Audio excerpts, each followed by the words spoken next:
Hai Sob, selamat datang kembali di video Makamedia. Seperti di judul ya Sob, pada video kali ini kita akan membahas sebuah film series Netflix yang lagi viral banget di kalangan warganet. Apalagi kalau bukan Squid Game. Saking viralnya, bahkan para polisi pun juga ikut-ikutan loh.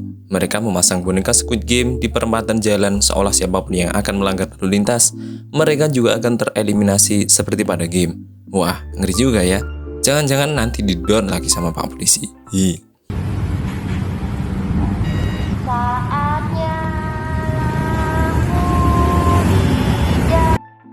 Jadi nggak usah lama-lama ya Sob. Buat kalian yang belum subscribe, silahkan klik tombol merah yang ada di bawah dan aktifkan loncengnya biar kalian nggak ketinggalan video seru lainnya. Langsung aja kita bahas. Pada dasarnya, Squid Game adalah permainan anak-anak sederhana yang dimainkan oleh anak-anak di Korea. Berkisah tentang seorang lelaki dewasa yang mempunyai kehidupan ruwet bin rumit dan tinggal hanya bersama ibunya yang sudah tua renta. Dia memiliki hutang yang tak akan mungkin bisa dia bayar, bahkan dengan pekerjaan supernya sekarang. Dia memiliki hutang 400 juta won atau sekitar 4,8 miliar. Pria ini sangat gila judi. Dia bahkan menguras ATM milik ibunya hanya untuk ikutan taruhan balap kuda di sebuah pusat judi di kota itu. Dan itulah kenapa pengeluarannya jauh lebih banyak ketimbang penghasilannya. Judi itu seperti menguntungkan, tapi sebenarnya dia menumpuk hutang. Dan dimanapun, dia selalu dikejar-kejar oleh rentenir yang menagih hutang kepadanya. Itulah yang membuat istrinya tidak betah dengan dirinya dan akhirnya meminta cerai. Anak sematawayangnya pun juga ikut bersama dengan istrinya. Dia tidak bisa memenangi hak asuh di pengadilan karena dirinya dianggap tak mempunyai pekerjaan dan dianggap tak bisa membiayai kebutuhan anaknya. Saat itu sang anak sedang ulang tahun. Atas restu dari ibunya, si anak diperbolehkan bertemu dengan ayah kandungnya dan mereka pun bertemu dan makan di warung pinggir jalan. Di hari ulang tahun itu, Gi-hun berniat memberikan sebuah hadiah kepada putri sematawayangnya. Hadiah yang ia peroleh dari hasil sebuah permainan capit box. Gi-hun tidak tahu apa isi kotak itu, karena ya saat memenangkannya, dia tidak pernah membukanya. Dan ternyata isinya adalah sebuah pistol. Pistol korek api tepatnya.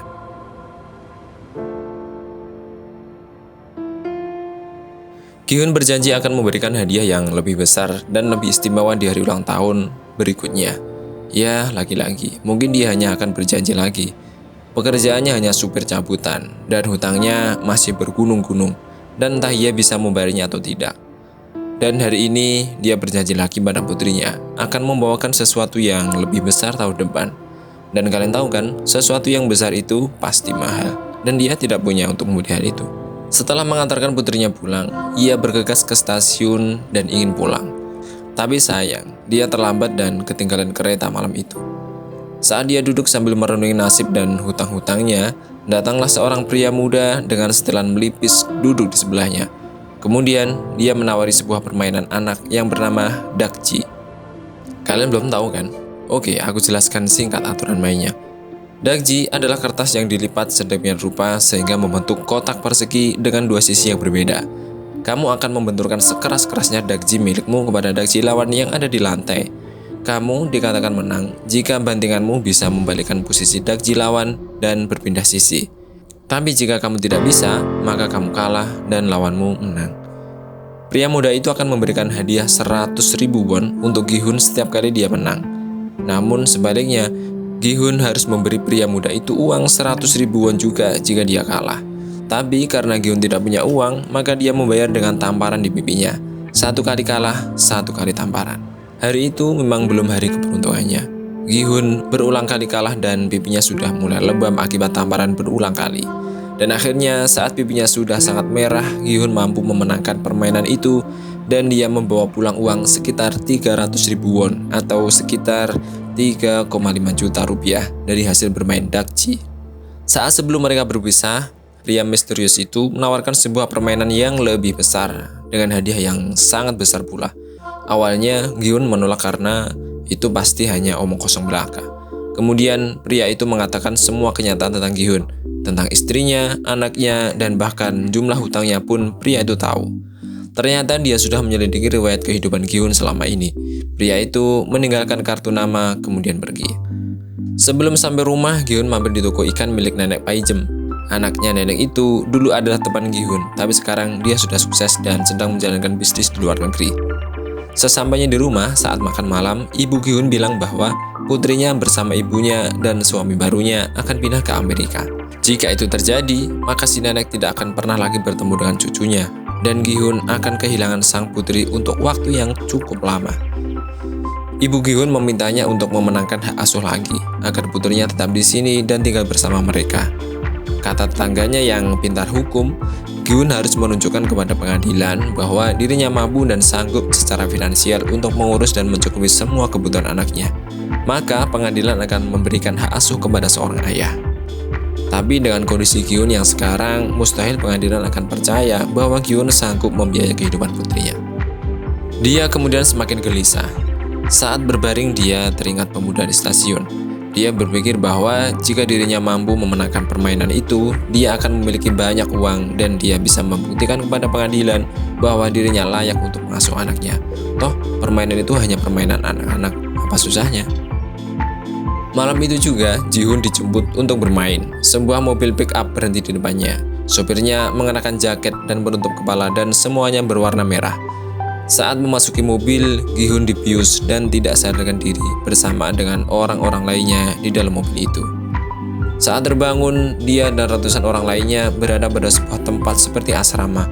Mereka semua mengenakan seragam yang sama, warna toska dengan selaret putih dan dengan identitas nomor di baju mereka masing-masing.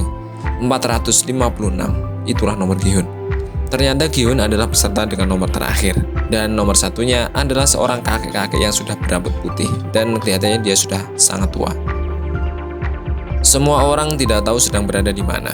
Mereka semua sama seperti Gi-hun yang dibius selama perjalanan. Kemudian datanglah panitia permainan itu dengan mengenakan seragam merah dengan penutup kepala. Di muka mereka terdapat simbol-simbol, sebagian kotak, sebagian lagi segitiga, sebagian lagi ada yang bundar. Masih ingat? Itu adalah simbol dari Squid Game. Salah satu panitia game menjelaskan secara singkat acaranya.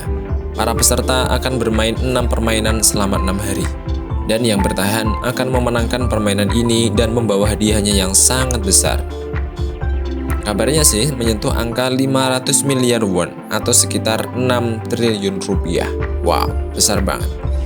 Tapi dalam permainan awal ini tidak disebutkan berapa jumlahnya karena jumlah hadiah akan terakumulasi setiap setelah permainan usai. Uang-uang itu nantinya akan terkumpul di sebuah tabung di langit-langit tempat itu, atau tepatnya di sebuah celengan berbentuk babi.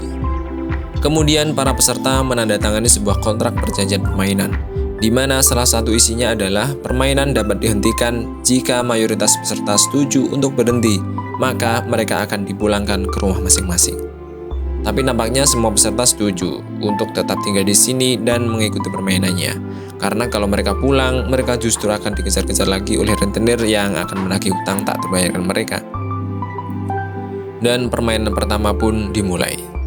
Di sebuah ruangan dengan wallpaper dinding bergambar alam dan asri, terdengar sebuah instruksi yang menjelaskan tata cara permainan pertama ini. Nama permainannya adalah lampu merah, lampu hijau. Para peserta bisa bergerak maju selama penjaga berteriak lampu hijau, dan mereka harus berhenti bergerak jika penjaga berteriak lampu merah. Jika ada peserta yang bergerak saat lampu merah, mereka akan dieliminasi. Penjaga itu adalah sebuah boneka wanita yang berada di ujung ruangan. Selama 5 menit, mereka akan berlari sampai garis finish tanpa diketahui pergerakannya oleh penjaga. Fase pertama dimulai.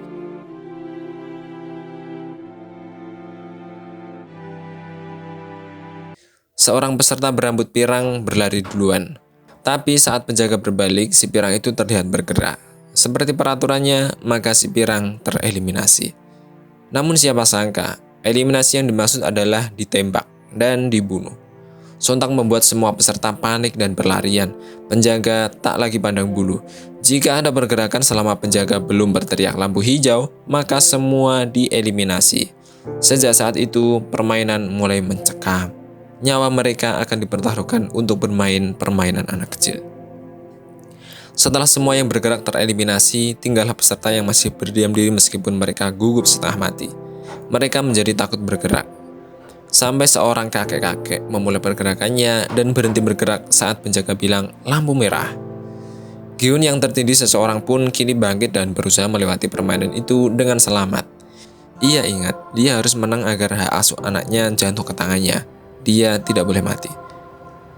Selain itu, dia mempunyai hutang yang sangat banyak yang harus dia lunasi juga. Saat waktu hampir habis, Giun harus tergelincir karena menginjak kaki seseorang. Untung saja seorang peserta berbaik hati dan menarik kerah bajunya. Giun yang setengah jatuh itu menahan sekuat tenaga agar tak bergerak. Karena sekali saja dia bergerak, habislah sudah dia. Saat detik-detik terakhir, dia tancap gas dan melompat ke garis finish bersama dengan teman yang menolongnya. Dan sisa peserta yang tak bisa melewati garis finish, mereka pun dieliminasi.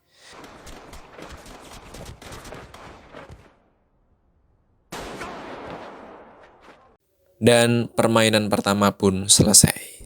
Gimana? Seru kan? Nantikan review Squid Game episode selanjutnya hanya di sini. Jangan lupa subscribe ya guys, dan nyalakan lonceng notifikasinya biar kalian gak ketinggalan video seru lainnya. Dan oh iya, kalian bisa nonton seri full episodenya hanya di Netflix ya. Tapi kalau kalian gak punya waktu ya kesini aja. Aku rakumin deh buat kalian. Bye.